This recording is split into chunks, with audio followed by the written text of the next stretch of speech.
اللہ الرحمن الرحیم نحمده ونصلی علی رسولہ الکریم اما بعد۔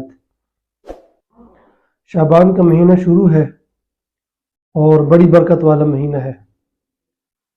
آپ صلی اللہ علیہ وسلم نے اس کی برکت کی دعا فرمائی، اللہم بارک لنا فی رجب و شعبان، اے اللہ ہمارے لیے رجب اور شعبان کے مہینے میں برکت عطا فرما۔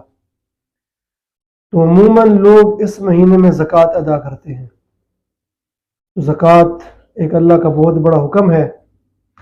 اللہ نے قرآن میں متعدد مقامات پر زکوٰۃ کا حکم بیان فرمایا، وَأَقِیمُوا الصَّلَاةَ وَآتُوا الزَّکَاةَ۔ مختلف مقامات پہ اللہ نے نماز کے ذکر کے ساتھ زکوٰۃ کے ذکر کو جوڑ کے رکھا، نماز کے حکم کے ساتھ زکوٰۃ کے حکم کو جوڑ کے رکھا۔ وَأَقِیمُوا الصَّلَاةَ، نماز قائم کرو، وَآتُوا الزَّکَاةَ، اور زکوٰۃ ادا کرو۔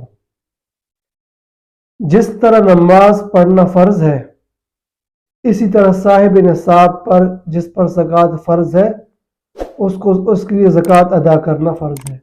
جس طرح نماز چھوڑنے کا گناہ ہے، اسی طرح زکوٰۃ نہ ادا کرنا بھی گناہ ہے۔ جس طرح نماز کے اندر کمی کوتاہی ہو جائے اور انسان کی نماز ناقص رہ جاتی ہے، اسی طرح زکوٰۃ کی کمی کے اندر بھی زکوٰۃ ناقص رہ جاتی ہے، بلکہ انسان کے ذمہ رہتی ہے اگر جتنی کمی اس کے اندر رہ گئی۔ تو اللہ کا بہت بڑا حکم ہے۔ اسلام کے 5 ارکان ہیں۔ بنی الاسلام علی 5، اللہ کے نبی نے فرمایا کہ اسلام کی بنیاد 5 ستونوں پر ہے: کلمہ، نماز، روزہ، زکوٰۃ، حج۔ تو زکوٰۃ بھی ایک ستون ہے اسلام کا۔ مثال کے طور پر ایک خیمہ ہے، اس کے 5 ستون ہیں، 4 ستون چاروں کونوں میں اور ایک ستون درمیان میں۔ اگر ایک ستون بھی نکل گیا تو خیمہ نیچے گر جائے گا، یعنی کھڑا نہیں ہو سکتا۔ اسی طرح یہ اسلام کے 5 ارکان ہیں، جس میں ایک ستون زکوٰۃ کا ہے۔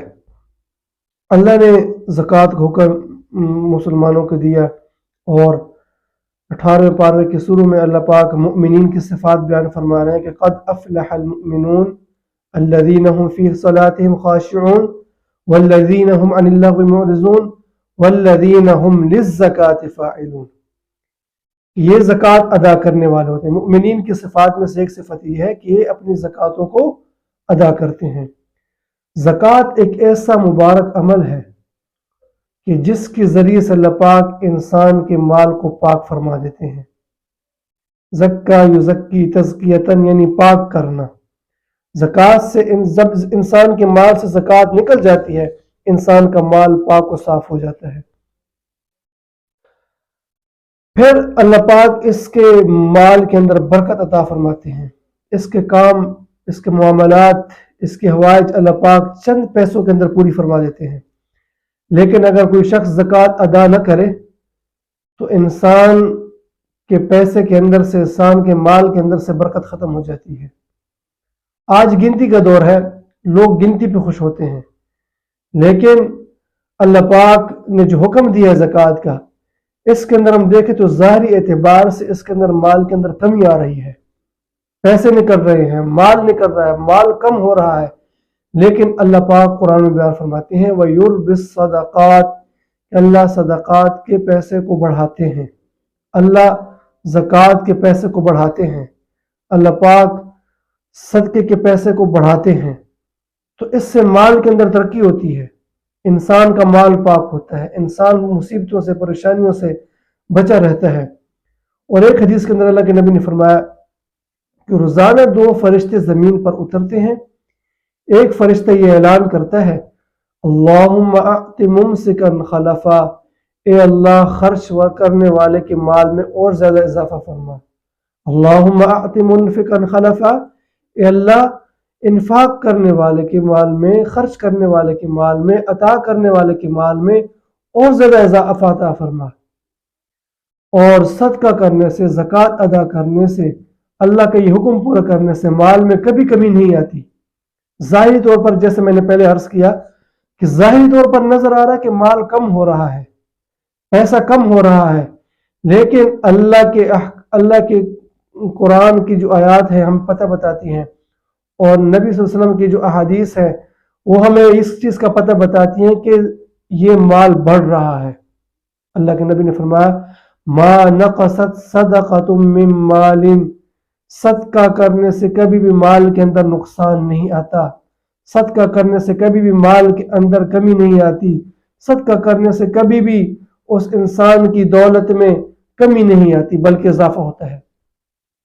قرآن کی آیات ہے 3 پارے کی کہ اللہ پاک نے فرمایا مثل الذین ينفقون اموالهم فی سبیل اللہ کمثل حبۃ انبتت 7 سنابل فی کل سنبلۃ 100 حبہ، کہ مثال ان لوگوں کی جو اللہ کی راہ میں خرچ کرتے ہیں، مثال ان لوگوں کی زکوٰۃ ادا کرتے ہیں، مثال ان لوگوں کی جو اللہ کے دینی کاموں میں خرچ کرتے ہیں، مثال ان لوگوں کی جو غریبوں پر خرچ کرتے ہیں، مسکینوں پر خرچ کرتے ہیں، کسی بھی دین کے شعبے میں خرچ کرتے ہیں، مدارس پر، مساجد پر، طلباء پر، غریبوں پر، مسکینوں پر، یتیموں پر، جو بھی دین کا راستہ ہے اس کے اندر خرچ کرتے ہیں، ان کی مثال کمثل حبۃ، اس دانے کی طرح ہے جو زمین میں جا کر تو ایک ہی دانہ ہوتا ہے، اللہ اس سے 7 سٹے نکالتے ہیں، فی کل سنبلۃ 100 حبہ، پہلے اللہ پاک اس دانے سے کمثل حبۃ